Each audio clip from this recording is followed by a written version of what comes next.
আইন মানে সে তো মানুষ এবং নিজের নফসের গোলামি করলো। আর যে ব্যক্তি আল্লাহকে বাদ দিয়ে মানুষ এবং নিজের নফসের গোলামি করে সেও মুশরিক, এতে কোনো সন্দেহ নাই। কথা বলে ঠিক কিনা? প্রিয় ভাই, শিরিক করা যাবে না। কারোর মধ্যে যদি এই গুণটা থেকে থাকে, এই আকীদা খালেস করে নিতে হবে। একমাত্র কেবলমাত্র আল্লাহর জমিনে আইনদাতা একমাত্র আল্লাহ তাআলা। কথা বলে ঠিক কিনা? এটা খালেস করে নিতে হবে। কেউ আইন দেওয়ার ক্ষমতা নাই। আর যে আইন দান করেছে, আইন প্রণয়ন করেছে, সঙ্গে সঙ্গে ঈমান থেকে খারিজ হয়ে বেঈমান হয়ে গেছে, মুশরিক হয়ে গেছে, কাফের হয়ে গেছে। যেটা আমি বিগত অনেকবার বলেছি। সূরা মাইদা 44 নম্বর আয়াত ব্যাখ্যা করুন, 45 নম্বর আয়াতের ব্যাখ্যা করুন। প্রিয় ভাইরা, তাহলে এক নম্বর মুশরিকদেরকে আল্লাহ তাআলা ক্ষমা করবে। দুই নম্বর, যারা জাদুকর যারা জাদু করে, জাদুকারীকে যারা জাদু করে, জাদুটোনা করে, এই জাদুকারীদেরকে আল্লাহ তাআলা ক্ষমা করবে না। যারা জাদু করে এবং যারা করায় তাদেরকেও আল্লাহ ক্ষমা করবে না।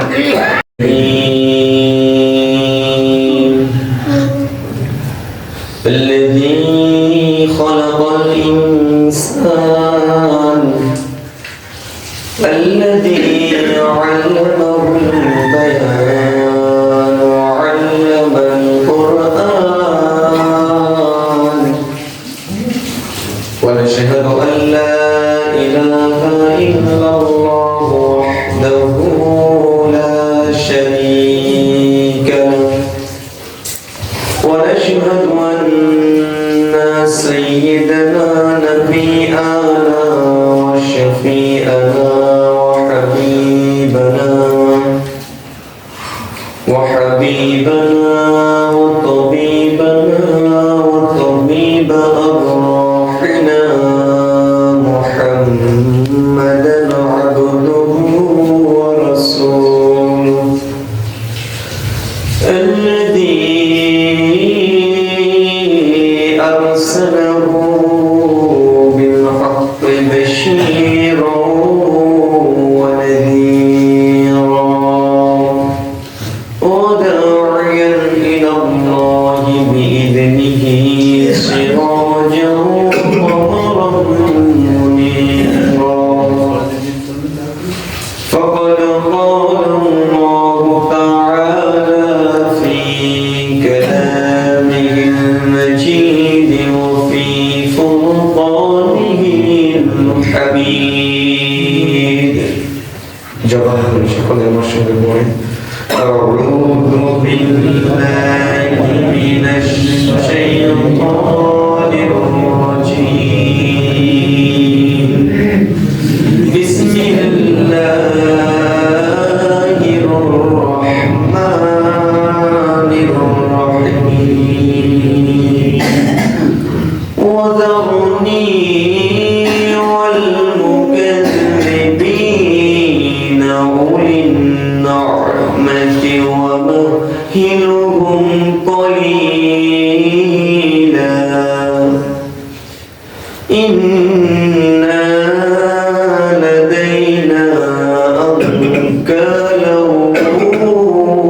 وجحيما وطعاما ذا غصة وعذابا أليما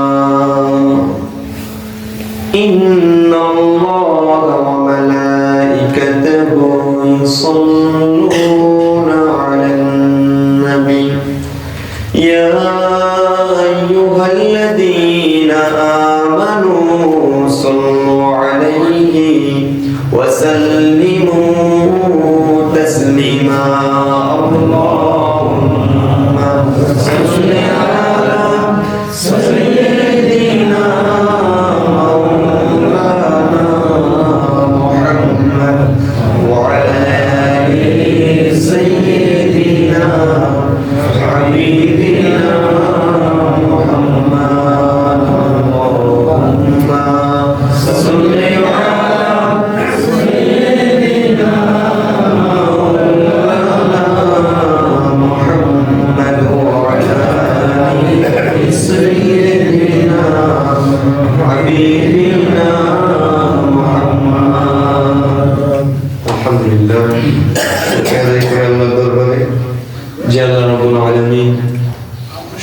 শ্রেষ্ঠ দিন জুম্মার দিনে আমাকে আপনাকে আগে আগে আসা, বসার এবং পবিত্র কুরআনুল কারীম থেকে কিছু কথা শুনবার মতন যে আল্লাহ তাআলা সুযোগ করে দিয়েছেন, অন্তরে অন্তরস্থল থেকে আমরা সেই আল্লাহর দরবারে শুকরিয়া জ্ঞাপন করছি, বলছি আলহামদুলিল্লাহ। করছি রব্বানা লাকাল হামদ হামদান কাসীরান তাইয়িবান মুবারাকান ফীহি ইয়া রাব্বি লাকাল হামদু কামা ইয়ানবাগী লিজালালি ওয়াজহিক ওয়া আযীমি সুলতান। तमाम পৃথিবীর রিজিক দাতা এবং রিজিক দানকারীকে, আমাদের সমস্ত কিছু দেখভালকারী, সব কিছু নিয়ন্ত্রণকারী, যার হাতের মুষ্টিবদ্ধর মধ্যে রয়েছে তিনি কে? সব প্রশংসা পাওয়ার একমাত্র অধিকারীকে। আমরা সে আল্লাহর জন্য আবারও শুকরিয়া আদায় করছি, বলছি আলহামদুলিল্লাহ। আমার নবী, আপনার নবী, দয়ার নবী, মায়ের নবী, দোজাহানের বাদশার নবী দ্রুত সালাম প্রেরণ করছি, আমরা বলছি সাল্লাল্লাহু আলাইহি ওয়াসাল্লাম। প্রিয় ভাইরা, আল্লাহ রাব্বুল আলামিন এত মহান, তিনার নিয়ামত, তিনার প্রশংসা এত বিশালতা, আমরা যদি তার শুকরিয়া আদায় করি, একজন যদি জন্মের পর থেকে শুরু করে মৃত্যুর আগ পর্যন্ত তার শুকর গুজারি করে যায়, তার গুণগান গেয়ে যায়, আল্লাহ তাআলার গুণগান শুকরিয়া কি শেষ করা সম্ভব? সম্ভব না। কুল্লাউ কানাল বাহরু মিদাদান লিকালিমাতি রাব্বি লানাফিদাল বাহরু আন তাফাদা কালিমাতু রাব্বি। আল্লাহ রাব্বুল আলামিন বলছেন, এই দুনিয়ার সমস্ত সমুদ্রের পানিগুলো যদি কালি হয়ে যায় এবং এই দুনিয়ার সমস্ত গাছপালাগুলো যদি কলমে রূপান্তরিত হয়ে যায়, সব কালি শেষ হয়ে যাবে, সমুদ্রের পানিগুলো শেষ হয়ে যাবে, দুনিয়ার গাছপালাগুলো শেষ হয়ে যাবে, কিন্তু আল্লাহ রাব্বুল আলামিনের এত প্রশংসা, এত কথা, এই কথা, এই নিয়ামতের শুকরিয়া আদায় করে লেখা শেষ হবে না। বলে সুবহানাল্লাহ। অনুরূপ যদি আরো সমুদ্র যোগ করা হয়, আরো গাছপালা যোগ করা হয়, আল্লাহর প্রশংসা, আল্লাহর গুণগান, আল্লাহর নিয়ামতের ভান্ডার, আল্লাহর শুকরিয়া আদায় করে শেষ করা সম্ভব। এজন্য আমাদের সর্বদা আল্লাহর উপরে কৃতজ্ঞ থাকা, আল্লাহ রাব্বুল আলামিন যা দিয়েছেন, যতটুকু আছে এতটুকু নিয়ে শুকরিয়া আদায় করা। আমাদের চোখ যেন উপর দিকে না যায়। নবী করিম সাল্লাল্লাহু আলাইহি ওয়াসাল্লাম বলেছেন, তোমরা তোমাদের নিচে, তোমাদের থেকে নিচে যারা আছে, তোমাদের অবস্থার থেকে নিম্নবিত্ত অবস্থার যারা আছে তাদের দিকে লক্ষ্য করো, তাহলে তোমরা আল্লাহ রাব্বুল আলামিনের নিয়ামত তোমাদের মধ্যে অনুভব করতে পারবে। সুবহানাল্লাহ। আর যদি উপর দিকে চোখ চলে যায় তখন অকৃতজ্ঞ হয়ে যেতে হয়। সুতরাং আল্লাহ রাব্বুল আলামিন এই দুনিয়াতে আমাদেরকে পরীক্ষার জন্য প্রেরণ করেছেন, দুনিয়াতে আমাদের ক্ষণিকের সময় আমাদেরকে পাঠিয়েছেন। এই দুনিয়ায় কারো দুঃখ হবে, এই দুনিয়ায় কারো বিভিন্ন বিপদ, বালা মুসিবত, রোগ শোক হবে, আবার এই দুনিয়ায় কেউ আনন্দে থাকবে, ফুর্তিতে থাকবে, আনন্দ চিত্তে থাকবে, অনেক সম্পদশালী হবে। এগুলো হচ্ছে দুনিয়ার নিসবাত, এগুলোর সাথে আখিরাতের কোনো সম্পর্ক নাই। যদি কেউ এই কথা মনে করে এই দুনিয়াতে বিশাল বড় বাড়ির মালিক হয়েছে, গাড়ির মালিক হয়েছে, অনেক টাকা পয়সা সম্পদের মালিক হয়েছে, আখিরাতেও মনে হয় ওই ব্যক্তি অনেক টাকা বাড়ি গাড়ির মালিক হবে, কিন্তু না না না, আল্লাহ রাব্বুল আলামিন আখিরাতের মধ্যে কিয়ামতের কঠিন মুসিবতের দিন বাড়ি দেখবেন না। দুনিয়াতে কে কত টাকা, কত বাহাদুরি, কত ক্ষমতা ছিল, কত লস্কর কার কত ছিল, কত সম্পদ ছিল, এই অনুযায়ী বিচার হবে না। কিয়ামতের দিন বিচার হবে শুধুমাত্র বান্দাটা আমার ভয় আমার জন্য কি আমল করেছে সেই সেইটা যাচাই করে বিচার হবে। এখানে এখানে যদি ব্যক্তিটি খুবই দরিদ্র হয়, দিন আনে দিন খায়, এমনকি কোনোদিন খাওয়া না জোটে, কিন্তু অন্তরের মধ্যে আল্লাহর ভয় থাকে, সর্বদা আল্লাহর ভয় কাজ করে, শুধুমাত্র আল্লাহর ভয়ে যে কাজ করে, আল্লাহর ভয়টা দিনের মধ্যে সেট করে রেখেছে, ওই ব্যক্তিটির যদি দুনিয়ায় কিছু না থাকে, আল্লাহর ভয়টা যদি বেশি থাকে, কিয়ামতের দিন আল্লাহ রাব্বুল আলামিন ব্যক্তিটির মর্যাদা অনেক বাড়িয়ে দিবে। পক্ষান্তরে একজন ব্যক্তির অনেক সম্মান রয়েছে দুনিয়ায়, অনেক লোক লস্কর রয়েছে, অনেক কর্মচারী রয়েছে, তার আন্ডারে অনেকে কাজ করে, অনেকটা বাড়ি, অনেক বাড়ি রয়েছে, গাড়ি রয়েছে, অনেক অর্থ করে মালিক রয়েছে, কিন্তু অন্তরের মধ্যে আল্লাহর ভয় নাই। অন্তরের মধ্যে আল্লাহর ভয় না থাকার কারণে ওই যে ব্যক্তির সম্পদ ছিল না, দরিদ্র ছিল, ওই ব্যক্তির চাইতে অনেক নিকৃষ্ট অবস্থানে কিয়ামতের দিন তার অবস্থান দেওয়া হবে, অনেক নিকৃষ্ট অবস্থানে থাকবে। আর এই দরিদ্র মানুষটা আল্লাহ রাব্বুল আলামিনের দরবারে অনেক মর্যাদা এবং সম্মান পেয়ে যাবে, বলে সুবহানাল্লাহ। সুতরাং আল্লাহর কাছে সম্পদের কোনো মূল্য নাই। আল্লাহর কাছে বাড়ি গাড়ি, টাকা পয়সা, অর্থকড়ি, লোক লস্কর, ক্ষমতা, এগুলোর কোনো দাম নেই। আল্লাহ রাব্বুল আলামিন বান্দার থেকে দেখেন তার শুধুমাত্র আমল, অন্তরের খুলসিয়া আর আমল, অন্তরের খুলসিয়া আর আমল। আল্লাহ রাব্বুল আলামিন বান্দার থেকে শুধুমাত্র সেই আমলগুলোই কবুল করেন, যেই আমলগুলো খালেস ভাবে একনিষ্ঠ চিত্তে কেবলমাত্র আল্লাহর জন্যই করা হয়। আল্লাহ রাব্বুল আলামিন বান্দার থেকে শুধুমাত্র কেবলমাত্র সেই আমলগুলোই কবুল করেন, যেই আমলগুলো খালেস ভাবে একনিষ্ঠ চিত্তে আল্লাহর জন্য করা হয়। সেই আমল ভালো আমল হোক, নামাজ, ইবাদত, বন্দেগী, রোজা, সমস্ত ভালো আমল যদি নিয়তের গরমিল হয়ে যায়, যদি মানুষ দেখানোর ওর লৌকিকতা চলে আসে, রিয়া অন্তরের মধ্যে চলে আসে, যত বড় ইবাদতই হোক না কেন, ওই ইবাদত আল্লাহর দরবারে যারা পরিমাণ কবুল হবে না। হাদিস শরীফের মধ্যে এসেছে তিনজন ব্যক্তি সবচেয়ে বড় বড় আমলকারী, তিনজন ব্যক্তি সবচেয়ে দুনিয়ার পৃথিবীর শ্রেষ্ঠ আমলকারী তিনজন। একজন হচ্ছেন দানবীর, আরেকজন হচ্ছেন শহীদ, আরেকজন হচ্ছেন আলেম। তিনজন। বলেন ভাই, প্রথম জন কি? দানবীর। প্রথম জন কি?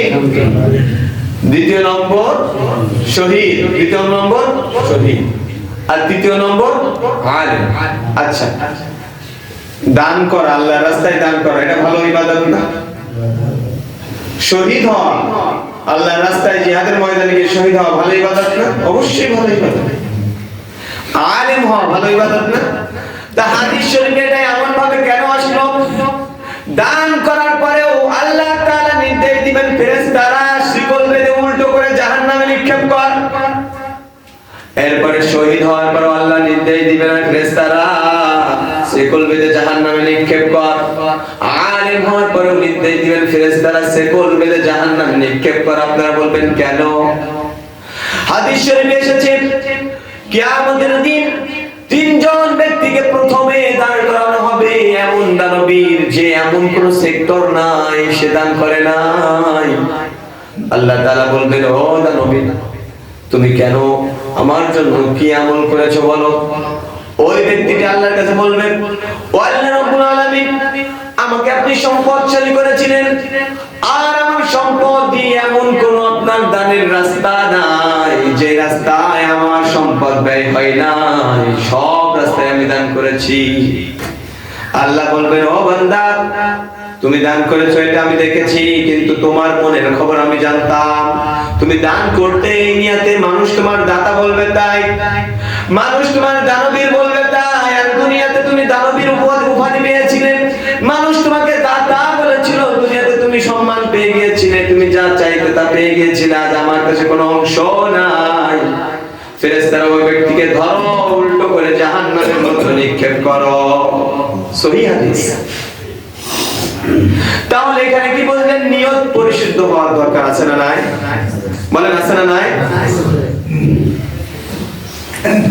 যদি নিয়তের মধ্যে গড়মিল থেকে আপনি যদি কোটি কোটি টাকা ব্যয় করে মসজিদ নির্মাণ করে দেন, নিয়ত রয়েছে মানুষ আমাকে বাহবা দান করবে, ওই মসজিদ আল্লাহর দরবারে যারা পরিমাণ কাজে লাগবে না।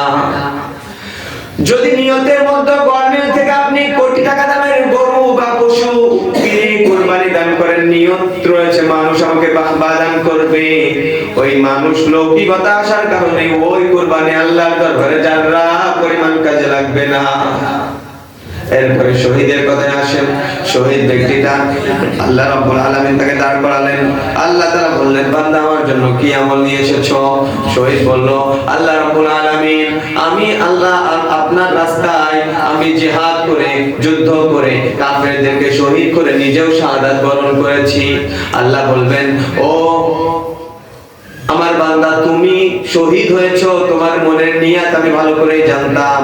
তুমি শহীদ হয়েছো এই নিয়তে যে মানুষ তোমাকে বীর বলবে, তাই মানুষ তোমাকে আল্লাহর রাস্তায় শহীদ হওয়ার কারণে তোমাকে মানুষ বীর বলবে, তাই বীর খ্যাতি লাভ করার জন্য তুমি শহীদ হয়েছো। আর তোমাকে দুনিয়াতে বীর বলা হয়েছে, বীর শ্রেষ্ঠ বলা হয়েছে, তোমার উপাধিও দেওয়া হয়েছে। আর আমার দরবারে কোনো তোমার অংশ নাই, তুমি দুনিয়াতে পেয়ে গিয়েছো। ওই শহীদকেও বলা হবে, একে জাহান্নামে নিক্ষেপ করো, ও ফেরেশতাকে জাহান্নামে নিক্ষেপ করো। 3 নম্বরে আলেম। আলেমকে আল্লাহ তাআলা উঠাবেন, উঠিয়ে বলবেন, আলেম কি করেছো তুমি? আমার জন্য কি নিয়ে এসেছো? আলেম বলবেন, আল্লাহ আপনি যে জ্ঞান দান করেছিলেন, কোরআন এবং হাদিসের জ্ঞান আমি নিজেও অর্জন করেছি এবং মানুষের মাঝে প্রচার করেছি। আল্লাহ বলবেন, ও আলেম, তোমার মনের নিয়ত কেউ না জানলেও আমি জানতাম। তুমি এই নিয়তে আলেম হয়েছিলে, এই নিয়তে তুমি জ্ঞান অর্জন করেছিলে, মানুষ তোমাকে আলেম বলবে, তাই বড় কারি বলবে, তাই দুনিয়াতে তোমাকে আলেম বলা হয়েছে, বড় কারি বলা হয়েছে। দুনিয়াতে তোমার চাও তুমি নিয়ে গেছো, আজ আমার কাছে কোনো অংশ নাই। যাও ও ফেরেশতারা, একেও জাহান্নামের মধ্যে নিক্ষেপ করো। সুতরাং প্রিয় ভাইরা, এই হাদিস থেকে একটি মাত্র শিক্ষা আমরা পেলাম। সেই শিক্ষাটা হলো, সব বড় বড় যত আমলই করি না কেন, সূক্ষ্ম থেকে বৃহৎ বৃহৎ আমল, যদি ওর মধ্যে কোনো রকম মানুষ লৌকিকতা প্রবেশ করে, লোক দেখানো কাজ করে, তাহলে ওই আমল আল্লাহর দরবারে যারা পরিমাণ মূল্য নাই। ঠিক কি না? ওই আমল আল্লাহর কাছে যারা পরিমাণ মূল্য নাই। আর যদি আমল ছোট্ট হয়, আমল কম হয়, আর ওটা যদি একনিষ্ঠ চিত্তে আল্লাহর জন্যই হয়, তাহলে আল্লাহ রাব্বুল আলামিন ওই আমলটার বিনিময়ে আল্লাহ তাআলা নাজাতের ব্যবস্থা করে দিবেন, বলে সুবহানাল্লাহ। এজন্য নবী করিম সাল্লাল্লাহু আলাইহি ওয়াসাল্লাম বললেন, আখলিস দীনাকা ইয়াকফিকাল আমালুল কলিল। তোমার ঈমানকে আগে পরিশুদ্ধ করে নাও, নিয়তকে খালিস করে নাও। যদি নিয়ত খালিস করে অল্প পরিমাণ আমল করো, আল্লাহ রাব্বুল আলামিন ওই আমল দ্বারা নাজাতের জারিয়া হিসেবে কবুল করে নেবেন, বলে সুবহানাল্লাহ। প্রিয় ভাইরা, তাহলে আমাদের নিয়ত পরিশুদ্ধ করতে হবে। আমরা আজ দেখছি যে অনেক ভালো ভালো কাজ হচ্ছে, কিন্তু কাজের মধ্যে সব লোক দেখানো, কাজের মধ্যে সব লোক দেখানো। তাফসীর মাহফিল দিয়ে শুরু করে, দান শুরু করে, মসজিদ নির্মাণ শুরু করে, মানুষকে দেখানোর জন্য, মানুষকে কাছে বাহবা পাওয়ার জন্য আজ কাজ চলছে, আছে না নাই? প্রিয় ভাইরা, এগুলো বাদ দিতে হবে। আমাদের সবকিছু ব্যয় হবে, কিন্তু কিয়ামতের দিন আমাদের আমলের খাতা যখন খুলবো, তখন দেখবো আমরা সবকিছু করেছি, কিন্তু আমলের নেকি। সুতরাং আমাদের ইবাদত গুলো যেন একনিষ্ঠ চিত্তে আল্লাহর জন্যই হয়, আল্লাহ যেন কবুল করে। এজন্য আমরা প্রত্যেকদিন স্বীকৃতি দিই তাশাহুদের মাধ্যমে, তাশাহুদের মধ্যে আত-তাহিয়াতু লিল্লাহি ওয়াস সালাওয়াতু ওয়াত-তাইয়্যিবাত। আমার দৈহিক ইবাদত, আমার শারীরিক ইবাদত, আমার আধ্যাত্মিক ইবাদত সব কিছু তার জন্য। আল্লাহ রাসূলকে বলছেন, আপনি ঘোষণা করুন, কুল ইন্নাস সালাতি ওয়া নুসুকি ওয়া মাহইয়ায়া ওয়া মামাতি লিল্লাহি রাব্বিল আলামিন। ওই নবী আপনি বলুন, আপনি ঘোষণা করুন, আপনি মাঝে মাঝে আল্লাহকে বলুন, আল্লাহ আমার জীবন, আমার মরণ, আমার সালাত, আমার কুরবানি সবকিছু তার জন্য, আল্লাহর জন্য। এজন্য আমাদের সব কাজ, সমস্ত কাজ কার জন্য করতে হবে? আল্লাহর জন্য। এখন চলছে রজব মাস, শাবান মাস। শাবান মাসে আজ হচ্ছে 14 তারিখ এবং 15 তারিখ দিবাগত রাত, অর্থাৎ শাবান মাসের মধ্য রজব, যেটা হাদিস শরীফে বলা হয়েছে লাইলাতুন নিসফি মিন শাবান। লাইলাতুল নিসফি মিন শাবান প্রচারিত আমরা যেটাকে শবে বরাত বলি, শবে বরাত, সেটাই হচ্ছে আজকের রাত। প্রিয় ভাইরা, যেহেতু আজকের দিন বরকতময় দিন এবং এর একটা বিশেষ তাৎপর্য আছে, ওই বিষয়ে আমি কিছু কথা আলোকপাত করব ইনশাআল্লাহ। শবে বরাত, শবে বরাত এটা হাদিসে এইভাবে আসে না, এই শব্দটা এসেছে যে লাইলাতুন নিসফি মিন শাবান, অর্থাৎ শাবান মাসের মধ্য রজব। শাবান মাসের মধ্য রজব 15 তারিখ দিবাগত রাত, অর্থাৎ আজকে শুক্রবার, আজকে 14 ফেব্রুয়ারি শুক্রবার সন্ধ্যার পর মাগরিবের আজানের পর থেকে এই রাত শুরু।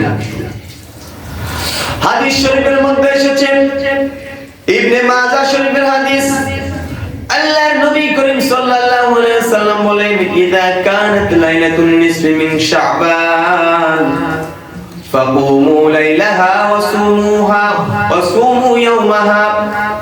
যখন শাবান মাসের 15 তারিখ দিবাগত রাত্র আসে, তখন তোমরা ওই রাত্রে ইবাদত করো, ওই রাত্রে বেশি বেশি ইবাদত করো এবং তার পরের দিন ওয়াসুমু ইয়াওমাহা, এবং তার পরের দিন রোজা রাখো।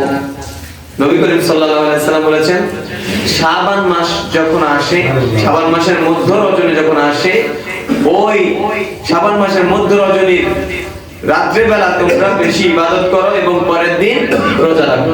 তাহলে আজকে সন্ধ্যার পরে আমাদেরকে নবী করিম সাল্লাল্লাহু আলাইহি সাল্লাম নির্দেশ দিলেন বেশি ইবাদত করতে এবং তার পরের দিন অর্থাৎ কালকে শনিবার, আগামীকাল শনিবার একটা রোজা পালন করো, একটা রোজা পালন করো।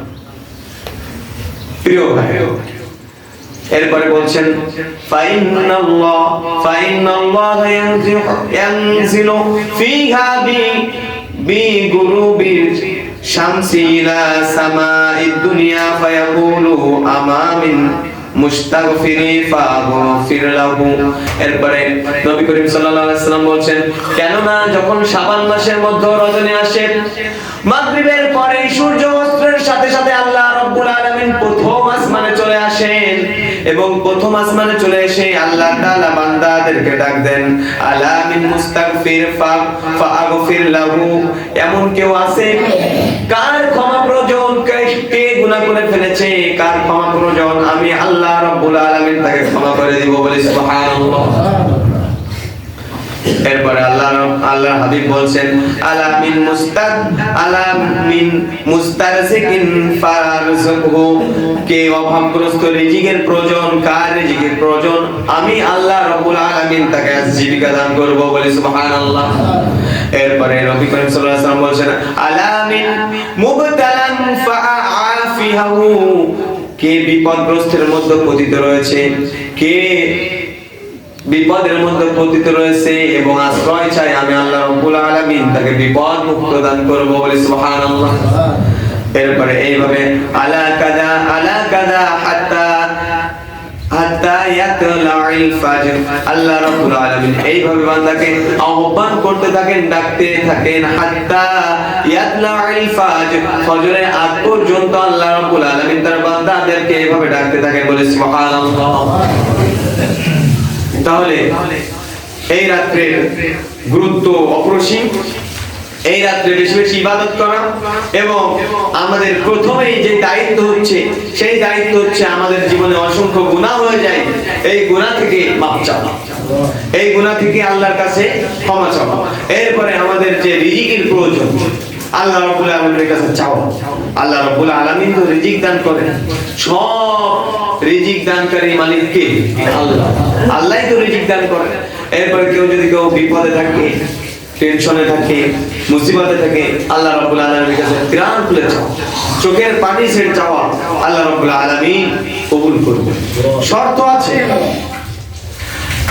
এই দিন রাতে আল্লাহ রাব্বুল আলামিনের হাবিব বলেন, আল্লাহ তাআলা যে হাত তুলবে সবার হাত কবুল করবে, কিন্তু 8টি গুণ 8টি দোষ তার মধ্যে থাকবে। এই দোষ ওয়ালা ব্যক্তিদের কোন দোয়া আল্লাহ তাআলা এই দিনও কবুল করবে না। কত বড় ভয়াবহ পাপ চিন্তা করেন। আল্লাহ তাআলা এই দিন হাদিস শরীফে এসেছে, নবী করিম সাল্লাল্লাহু আলাইহি ওয়াসাল্লাম বললেন, জিবরাইলকে প্রশ্ন করলাম, ইয়া জিবরাইল, এই শাবান মাসের মধ্য রজনীতে কত মানুষকে আল্লাহ তাআলা ক্ষমা করে দেন?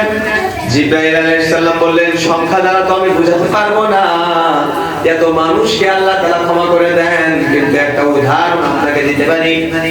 আপনার গোত্রের কালব গোত্রের এক পাল দুম্বা রয়েছে, তাফসীরের মধ্যে এসেছে প্রায় 20,000 দুম্বা ছিল, এক পালের মধ্যে 20,000 দুম্বা। জিবরাইল আলাইহিস সালাম বললেন, ওই দুম্বার গায়ে যত পশম রয়েছে ওই পশম সমতুল্য মানুষকে আল্লাহ রাব্বুল আলামিন এই এক রজনীতে আল্লাহ তাআলা ক্ষমা করে দেন। বলে সুবহানাল্লাহ, আরো জোরে বলেন সুবহানাল্লাহ। প্রিয় ভাইরা, এত মানুষকে ক্ষমা করে দেওয়ার পরেও আল্লাহর হাবিব বললেন 8 শ্রেণী অপরাধী ব্যক্তিদেরকে আল্লাহ তাআলা ক্ষমা করবেন না এই রাতে। কয় শ্রেণী? 8 শ্রেণী। খুব সাবধান, এই গুণ যত আমাদের মধ্যে না আসে, আর এই গুণ যদি আমাদের মধ্যে থেকেও থাকে, একনিষ্ঠ তওবা করতে হবে, হাঁটি তওবা করতে হবে। তুবু ইলাল্লাহি তাওবাতান নাসুহা। যদি তাওবাতুন নাসুহা করা যায় এবং এর পরে ওই গুনাহ না করা হয়, আল্লাহ রাব্বুল আলামিন এমন ক্ষমা করে দিবেন, জীবনের সমস্ত গুনাহ মাফ করে দিবেন। বলে সুবহানাল্লাহ। কিন্তু শর্ত হচ্ছে একনিষ্ঠ তওবা করা, আর ওই গুনাহটা এর পরে আর একবার না। যদি এটা করতে পারা যায়, ইয়াগফির লাকুম যুনুবাকুম ওয়া ইউদখিলুকুম জান্নাতিন তাজরি মিন তাহতিহা আল আনহার। শুধু ক্ষমা করবেন না, আল্লাহ রাব্বুল আলামিন ওই ব্যক্তিকে জান্নাত দান করে দিবেন। বলে সুবহানাল্লাহ। প্রিয় ভাইরা, তাহলে কয় শ্রেণীর মানুষকে ক্ষমা করা হবে না? সবাই বলেন 8 শ্রেণী। এক নম্বর হলো ইল্লা শিরকু বিল্লাহ, যে আল্লাহর সাথে শিরিক করে, যে আল্লাহর সাথে অংশীদার স্থাপন করে, এই শিরিককারীকে আল্লাহ তাআলা ক্ষমা করবেন না। আমরা শুধু মনে করি যারা মূর্তির সামনে মাথা নিম্নতায় সিজদা দেয়, যারা মূর্তি পূজা করে তারাই মুশরিক। না না, আমাদের মুসলমানের মধ্যে অনেকে বাবার মাজারে গিয়ে সিজদা দেয়। যারা বাবার মাজারে গিয়ে সিজদা দেয়, সিজদা দেওয়ার সঙ্গে সঙ্গে তারাও মুশরিক। বলে ঠিক না? আমাদের মুসলমানদের মধ্যে অনেকে এমন আছে, মুখে বলেও ফেলে আমরা শরিয়া আইনে বিশ্বাসী না, অর্থাৎ আল্লাহর কোরআনের আইনে বিশ্বাসী না। যারা আল্লাহর কোরআনের আইনে বিশ্বাস করে না, আল্লাহকে আইনদাতা মানে না, এরাও মূর্তি পূজারী, যেমন মূর্তি পূজারীরা যেমন মুশরিক এবং কাফের। যারা আল্লাহকে আইনদাতার বিধানদাতা হিসেবে মানে না, এরাও মুশরিক, এরাও কাফের, কোনো সন্দেহ নাই। কারণ একমাত্র ইনিল হুকমু ইল্লা লিল্লাহ, এই জমিনে আইনদাতার মালিক কে? আল্লাহ। কেউ যদি আল্লাহকে আইনদাতা না মানে, তাহলে সে মানুষের আইনদাতা মানবে বা নিজের নফসের আইনদাতা মানবে। তাহলে যদি মানুষের আইন মানে এবং নিজের নফসের। 3 নম্বরে গণক, যারা হাতের রেখা দেখায়, যারা যে দেখিয়েছে গণককে বিশ্বাস করে। অনেকে হাতের রেখা দেখায়, তারা দেখে গণনা করে বলে এই গণক যারা হবে এদেরকেও আল্লাহ রাব্বুল আলামিন ক্ষমা করবেন না। তাহলে 1 নম্বরে বললাম যারা মুশরিক, 2 নম্বরে বললাম যারা জাদু করে, 3 নম্বরে বললাম যারা গণক, 4 নম্বর হচ্ছে যারা সুদখোর। যারা কি কর? সুদখোর। কি কর? সুদখোর। আপনারা বলবেন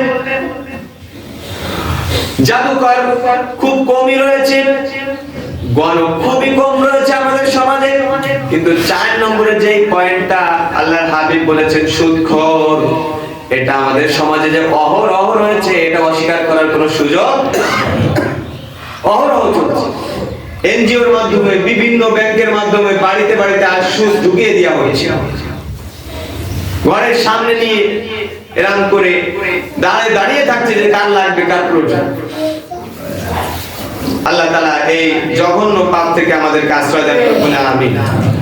না খেয়ে থাকার পরেও যদি 1 মাসও না খেয়ে থাকতে হয়, তারপরেও যেন আমাদেরকে সুদের টাকা বা সুদ নেওয়া থেকে আল্লাহ তাআলা আমাদেরকে আশ্রয় দান করে, আমরা বলে আমিন। প্রিয় ভাই, না খেয়ে থাকলে শাস্তির কোনো কথা উল্লেখ নাই, বা কেউ যদি না খেয়ে অভাবে মারা যায় তাও শাস্তির কথা কোনো উল্লেখ নাই। কিন্তু সুদ এমন একটা পাপ যেটা খাওয়ার পরে শাস্তি ডাইরেক্ট আল্লাহ রাব্বুল আলামিন ইবাদত কবুল করা বন্ধ করে দিবে এবং তার স্থান জাহান্নাম। সূরাতুল বাকারা 275 নম্বর আয়াতে আল্লাহ তাআলা ডাইরেক্ট ফতোয়া দিচ্ছে, এরপরেও যারা সুদ খাবে তারা জাহান্নামে। আবার তিনি বলছেন, সুদ যারা খায় তারা আল্লাহ এবং আল্লাহর রাসূলের সাথে 24 ঘন্টা যুদ্ধে লিপ্ত থাকে। আল্লাহ তাআলা আশ্রয় দেন, আল্লাহ তাআলা হেফাজত করেন। 4 নম্বর হচ্ছে সুদখোর কে আল্লাহ রাব্বুল আলামিন এই দিন দোয়া কবুল করবে না। 5 নম্বর হচ্ছে যারা মদ্যপানকারী, নেশা দ্রব্য পান করে, যারা মদ খায়, মদ খেয়ে যারা মদখোর বা নেশা দ্রব্য পান করে, এই মদখোরদের আল্লাহ রাব্বুল আলামিন এই রাতে দোয়া কবুল করবে না। 6 নম্বর হচ্ছে উকুকুল ওয়ালিদাইনি, পিতামাতার অবাধ্য সন্তান। পিতামাতা ভালো ভালো উপদেশ দান করে, পিতামাতা ভালো কাজের আদেশ করে, কিন্তু ওই ব্যক্তি, ওই ছেলেটা পিতামাতার এমন অবাধ্য, পিতামাতার কথা শোনে না, পিতামাতার অবাধ্য থাকে, পিতামাতার কথা শুনতে চায় না। যারা এইভাবে পিতামাতার নাফরমানি করে, পিতামাতার কথা শোনে না, আল্লাহ রাব্বুল আলামিন এদের দোয়াও এই রাতে কবুল করবে না। পিতামাতার কথা গুরুত্ব এত অপরিসীম। আল্লাহ রাব্বুল আলামিনের হাবিব বললেন, পিতামাতার সন্তুষ্টিটা আল্লাহ রাব্বুল আলামিনের সন্তুষ্টি, বলি সুবহানাল্লাহ। সুতরাং পিতামাতা সমস্ত যে কাজগুলো গুনাহের না, যেগুলো পিতামাতা আমাদেরকে আদেশ করে, সেই কাজটা যদি কষ্টও হয় আমরা করব ইনশাআল্লাহ।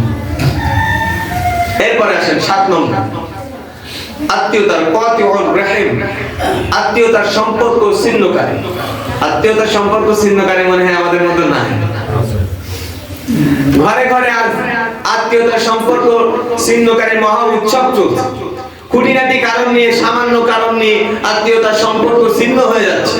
নিজের আপন বোনের সাথে সম্পর্ক থাকছে না, নিজের মা বাবার সাথে সম্পর্ক থাকছে না, নিজের রক্তের সম্পর্কের ভাইয়ের সাথে সম্পর্ক থাকছে না, প্রতিবেশীর সাথে তো দূরেই থাক। নিজের ঘরের মধ্যে মারামারি, নিজের কি নিয়ে ঝামেলা হয়েছে, সম্পদ নিয়ে। সম্পদ কি কাজে লাগবে? দুনিয়াতে গেলে আর, দুনিয়া থেকে চলে গেলে আর কোনো কাজে লাগবে না, সব শেষ। কিন্তু আত্মীয়তার সম্পর্ক এমন একটা বন্ধন, কিয়ামতের দিন এই আত্মীয়তার সম্পর্ক রেখে আল্লাহ তাআলা জীবন দান করবেন। আত্মীয়তার সম্পর্ককে জীবন দান করবেন। জীবন দান করে কাউকে কেন কারোর পক্ষে সুপারিশ করে আল্লাহ তাআলা ক্ষমতা দিবেন। হাদিস শরীফে এসেছে, সুপারিশ করবে আত্মীয়তার সম্পর্কে রেহেমকে আল্লাহ তাআলা ক্ষমতা দান করবেন। কারোর পক্ষে সুপারিশ করবে, কারোর বিপক্ষে সুপারিশ করবে। কেউকে বলবে, আল্লাহ রাব্বুল আলামিন আপনি যে আত্মীয়তার সম্পর্ক অটুট রাখার নির্দেশ দিয়েছেন, আপনার এই বান্দা আত্মীয়তার সম্পর্ক দুনিয়ার স্বার্থ ত্যাগ করে হলেও নষ্ট করে না, এরা অটুট রেখেছে, আল্লাহ তাআলাকে মাফ করে দেন, বলে সুবহানাল্লাহ। আর যারা ছিন্ন করেছে তাদের বিপক্ষে সুপারিশ করবে। প্রিয় ভাইরা, আত্মীয়তার ছিন্নকারী এই দিন যদি দোয়া করে তা কবুল হবে না। তাহলে আমাদের যদি আত্মীয়তার কারোর মধ্যে যদি সম্পর্ক বিচ্ছেদ থাকে, ছিন্ন থাকে, তা অবশ্যই আমাদের এই গুনাহ থেকে আমাদেরকে বেরিয়ে আসতে হবে। আমরা তাদের সাথে আবার সম্পর্ক যাতে জোড়া লাগে, যে মাধ্যমে জোড়া লাগে, আমরা সেটা অবশ্যই করে নেব ইনশাআল্লাহ। আল্লাহ তাআলা কবুল করুন। 6, 7 সময় তো দেখছি ওভার হয়ে গেছে। 8 নম্বর হচ্ছে যারা বেবিচার, যারা জেনা করে, এই জেনাকারীদের দোয়া এই দিন আল্লাহ তাআলা কবুল করবে না। যারা জেনা করে, এই জেনাকারীদের দোয়া আল্লাহ তাআলা কবুল করবে না। তাহলে করণীয় কি? এই 8টি গুণের মধ্যে যে কোনো একটি গুণ যদি কারোর মধ্যে থাকে, একনিষ্ঠভাবে খালেসভাবে তওবা করতে হবে এবং বলতে হবে, আল্লাহ জীবনে এই পাপ করব না, আর জীবনে কখনো আমি এই পাপ করব না, আল্লাহ রাব্বুল আলামিন তাহলে তার তওবাকে কবুল করবে এবং তার দোয়াও কবুল করবে, বলে সুবহানাল্লাহ। এরপরে আমরা বাড়িতে এই মেসেজটা দিয়ে দেবো আমাদের মা বোনদেরকে যে আজকে লাইলাতুন নিসফি মিনাশ শাবান, শাবানের মধ্য রজনী, আমরা যেন মাগরিবের পর থেকে আমরা বেশি বেশি নফল নামাজ, একটু কোরআন তেলাওয়াত, জিকির আজকার এবং আল্লাহর কাছে দোয়া প্রার্থনা করতে থাকি এবং শনিবারের দিন অর্থাৎ কালকে একটা রোজা পালন করি ইনশাআল্লাহ। আমরাও পালন করার চেষ্টা করব এবং আমাদের মা বোনকেও মেসেজ দিয়ে দেব। আর আজ ঈশাবাদে আমাদের সম্মিলিতভাবে ঈশার নামাজের পরে একটু আলোচনা হয়ে একটু জিকির হওয়ার পরে একটু দোয়া হবে। আপনারা যারা পারবেন অবশ্যই এই বরকতময় মজলিসে শরীক হওয়ার চেষ্টা করবেন ইনশাআল্লাহ।